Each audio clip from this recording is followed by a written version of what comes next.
किसी हाल में भी नमाज माफ नहीं हो सकती।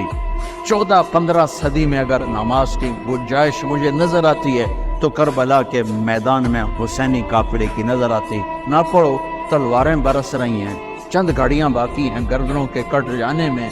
अब नमाज पढ़ो या ना पढ़ो, गर्दन कटने वाली है।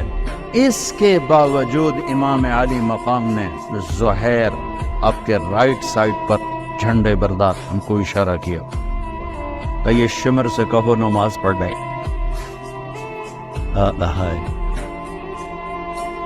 तो उन्होंने आगे बढ़ के कहा नमाज पढ़ने थोड़ी देर के लिए रुक जाओ। वो कहने लगा हमारी तलवार नहीं रुकेगी। उन्होंने आकर कहा ये जवाब है। इमाम आली मकाम ने फरमाया फिर नमाज भी नहीं छूटेगी। बता दो, 5 नमाजें, 30 रोजे, ज़कात और हज मानदारों पर आए। नमाज हमारी बेस है। नमाज के बगैर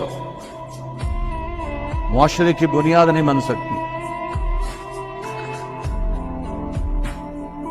किसी हाल में भी नमाज माफ नहीं हो सकती। 14-15 सदी में अगर नमाज की गुंजाइश मुझे नजर आती है तो करबला के मैदान में हुसैनी काफिले की नजर आती। ना पढ़ो, तलवारें बरस रही हैं, चंद घड़ियां बाकी हैं गर्दनों के कट जाने में। अब नमाज पढ़ो या ना पढ़ो, गर्दन कटने वाली है। इसके बावजूद इमाम आली मकाम ने ज़ुहैर आपके राइट साइड पर झंडे बरदार उनको इशारा किया, तो ये शिमर से कहो नमाज पढ़ने।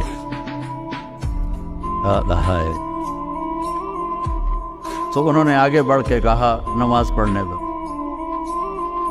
थोड़ी देर के लिए रुक जाओ। वो कहने लगा हमारी तलवार नहीं रुकेगी। उन्होंने आकर कहा ये जवाब है। इमाम आली मकाम ने फरमाया फिर नमाज भी नहीं छूटेगी। जी मीटिंग थी, नमाज याद नहीं रही। मीटिंग बड़ी लंबी हो गई, नमाज छूट गई, सारे दरवाजे बंद कर दिए। हालांकि अल्लाह की कसम अगर ये काफिला नमाज ना भी पढ़ता तो उनके लिए जन्नत के दरवाजे खुल चुके थे। क्योंकि जंग से पहले आंख लगी, आंख खुली तो मुस्कुराए।